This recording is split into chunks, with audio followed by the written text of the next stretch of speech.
ಬಸವನಾಡಿನ ಸಂಪ್ರದಾಯದ ಪ್ರಕಾರ ಸರ್ವರಿಗೂ ಶರಣು ಶರಣಾರ್ಥಿ. ಶರಣು ಶರಣಾರ್ಥಿ. ಬಯಲು ಬೈಲನೆ ಬಿತ್ತಿ ಚಾನೆಲ್ನ ಈ ವಿಶೇಷ ವಿಶ್ಲೇಷಣೆಗೆ ಎಲ್ಲರಿಗೂ ಸ್ವಾಗತ.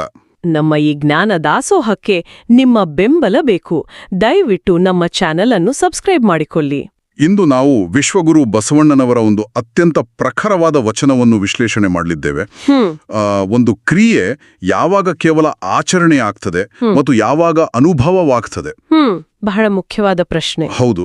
ಈ ಪ್ರಶ್ನೆಗೆ 12ನೇ ಶತಮಾನದ ಈ ವಚನ ಏನು ಉತ್ತರ ಕೊಡುತ್ತೆ ಅಂತ ನೋಡೋಣ.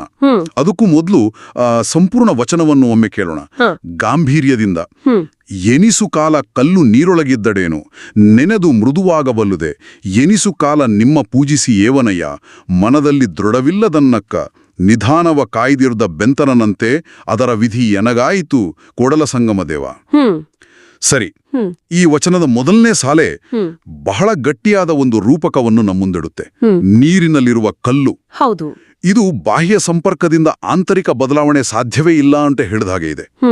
12ನೇ ಶತಮಾನದ ಆ ಸಾಮಾಜಿಕ ಧಾರ್ಮಿಕ ಸಂದರ್ಭದಲ್ಲಿ ಇದರ ಮಹತ್ವ ಎಷ್ಟಿತ್ತು. ನಿಮ್ಮ ಮಾತು ನಿಜ. ಆ ಕಾಲಘಟ್ಟವನ್ನ ನಾವು ನೋಡಿದ್ರೆ, ಅಂದ್ರೆ 12ನೇ ಶತಮಾನದಲ್ಲಿ ಧರ್ಮ ಬಹುತೇಕವಾಗಿ ಪುರೋಹಿತಶಾಹಿ ವ್ಯವಸ್ಥೆಯ ಹಿಡಿತದಲ್ಲಿತ್ತು. ಎಲ್ಲವೂ ಸಂಕೀರ್ಣ ಯಜ್ಞಯಾಗಾದಿಗಳು, ಆಮೇಲೆ ಜಾತಿ ಆಧಾರಿತ ಶ್ರೇಷ್ಠತೆ, ಇವುಗಳೇ ಪ್ರಧಾನವಾಗಿದ್ವು. ಅಂದ್ರೆ ಆಧ್ಯಾತ್ಮಿಕತೆ ಸಾಮಾನ್ಯ ಜನರಿಗೆ ಸಿಗುತ್ತಿರ್ಲಿಲ್ಲ.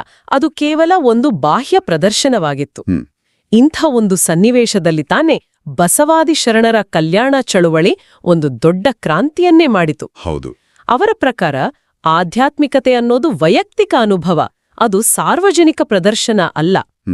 ಇಲ್ಲಿ ಬಸವಣ್ಣನವರು ಬಳಸೋ ಕಲ್ಲು ಇದೆಯಲ್ಲ, ಅದು ಅಂಥ ಪ್ರದರ್ಶನಕ್ಕಷ್ಟ ಸೀಮಿತವಾದ, ಆದರೆ ಅಂತರಂಗದಲ್ಲಿ ಸ್ವಲ್ಪವೂ ಪರಿವರ್ತನೆ ಆಗದ ವ್ಯಕ್ತಿಯ ಸಂಕೇತ.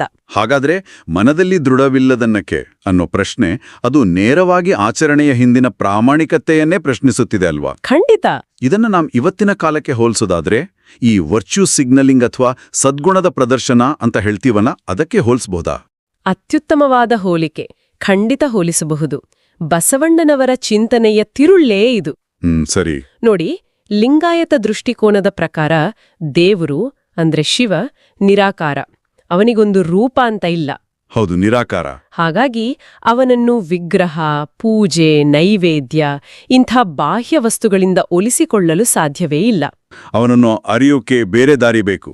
ಹೌದು. ಅವನನ್ನ ಅರಿಬೇಕಾದ್ರೆ ಅಂತರಂಗ ಶುದ್ಧಿ, ಕಾಯಕ ನಿಷ್ಠೆ ಅಂತಹ ಆಂತರಿಕ ಗುಣಗಳು ಬೇಕೇ ಬೇಕು. ಮನಸ್ಸಲ್ಲಿ ಕಲ್ಮಶ ಇಟ್ಕೊಂಡು ದೃಢತೆಯೇ ಇಲ್ಲದೆ ಮಾಡುವ ಪೂಜೆಗಳು ನಿಷ್ಪ್ರಯೋಜಕ ಅಂತ ಸ್ಪಷ್ಟವಾಗಿ ಹೇಳ್ತಾರೆ. ಅಂದ್ರೆ ಕ್ರಿಯೆಗಿಂತ ಭಾವದ ಶುದ್ಧಿ ಮುಖ್ಯ ಅಂತ. ಅದೇ ಮುಖ್ಯ. ನಮ್ಮ ಈ ಪ್ರಯತ್ನಕ್ಕೆ ನಿಮ್ಮ ಬೆಂಬಲ ಹೀಗೇ ಇರ್ಲಿ. ನಮ್ಮ ಬಯಲನೆ ಬಿತ್ತಿ ಯೂಟ್ಯೂಬ್ ಚಾನೆಲ್ ಅನ್ನು ಸಬ್ಸ್ಕ್ರೈಬ್ ಮಾಡಿ ಅಂತ ಮತ್ತೊಮ್ಮೆ ವಿನಂತಿಸ್ಕೊಳ್ತೇವೆ. ಈಗ ವಚನದ ಕೊನೆಯ ಭಾಗಕ್ಕೆ ಬರೋಣ. ನಿಧಾನವ ಕಾಯ್ದಿರ್ದ ಬೆಂತರನಂತೆ. ಈ ರೂಪಕ ಈ ವಾದವನ್ನು ಇನ್ನೂ ಬಲಪಡಿಸುತ್ತೆ ಅನ್ಸುತ್ತೆ. ಈ ಬೆಂತರಂದ್ರೆ ಯಾರು? ಅದರ ಸಾಂಕೇತಿಕತೆ ಏನು? ಬೆಂತರಂದ್ರೆ ಜಾನಪದದಲ್ಲಿ ಬರುವ ಬೇತಾಳ. ಸಾಮಾನ್ಯವಾಗಿ ಅದು ನಿಧಿಯ ಮೇಲೆ ಕುಳಿತಿರುತ್ತೆ ಅಂತ ಒಂದು ನಂಬಿಕೆ. ಆಹಾ, ಹೌದು, ನಿಧಿ ಕಾಯುವ ಬೇತಾಳ. ಅದಕ್ಕೆ ಆ ಅಪಾರವಾದ ಸಂಪತ್ತಿನ ಯಾವ ಉಪಯೋಗವೂ ಇರೋದಿಲ್ಲ. ಇದೊಂದು ರೀತಿ ನಿಷ್ಪ್ರಯೋಜಕ ಸಾಮೀಪ್ಯ. ನಿಷ್ಪ್ರಯೋಜಕ ಸಾಮೀಪ್ಯ. ಆಹಾ, ಒಳ್ಳೆ ಪದ. ಹೌದು. ಬಸವಣ್ಣನವರು ಹೇಳೋದು ಅದನ್ನೇ. ದೃಢಭಕ್ತಿ ಇಲ್ಲದವನು ಆ ಬೇತರನ ಹಾಗೆ.